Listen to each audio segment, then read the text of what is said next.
রমজান মাস উপলক্ষে তো আমরা অনেক ধরনেরই আমল করে থাকি। এই ভিডিওটি তাদের জন্য যারা তাদের পছন্দের মানুষকে বিয়ে করতে চাচ্ছে। প্রথমে আপনাদেরকে আমি এই আমলের 10টি সুবিধার কথা বলবো, তারপর আমলটি কিভাবে করবেন সে সম্পর্কে জানাবো। আপনার বিয়ে খুব শীঘ্রই হবে। আপনি যদি কাউকে পছন্দ করে থাকেন, সেই পছন্দের মানুষের সাথেই আপনার বিয়ে হবে। যদি কারো বাবা মা থেকে থাকে, তারা যদি এই আমলটি করে, তাহলে তার মেয়ে যদি বিয়ে না হয়ে থাকে, অতি শীঘ্রই তাদের বিয়ে হবে।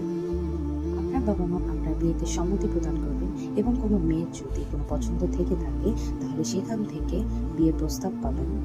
আপনার বিবাহটি সমৃদ্ধ সম্পন্ন একটি বিবাহ হবে। আপনার যদি কালো জাদু, তারপর জাদুটোনা, শত্রুর হাত থেকে মুক্তি পাবেন। কোনো বিধবা নারী যদি থেকে থাকে, তাহলে সে ভালো একজন হাজবেন্ড পাবে, এবং যদি কোনো তালাকপ্রাপ্ত নারী থাকে, তাও সে ভালো একজন স্বামী পাবে। এবার আপনাদেরকে আমি বলতে চাচ্ছি সেই আমলটি। সেটি হচ্ছে সূরা ফুরকানের ৭৪ নম্বর আয়াতটি আপনারা দৈনিক ১০০ বার করে পাঠ করবেন। দৈনিক যদি আপনারা এই আমলটি করতে পারেন, তাহলে দেখবেন অতি শীঘ্রই আপনার মনের ইচ্ছাগুলো পূরণ হবে। আপনারা যাকে যেভাবে ভালোবাসেন, তার সাথেই আপনাদের বিবাহ সম্পন্ন হবে ইনশাআল্লাহ তাআলা। তো রোজার মাস উপলক্ষে আপনারা সবাই এই আমলটি করুন এবং দ্রুতই তার ফলাফল পাবেন ইনশাআল্লাহ।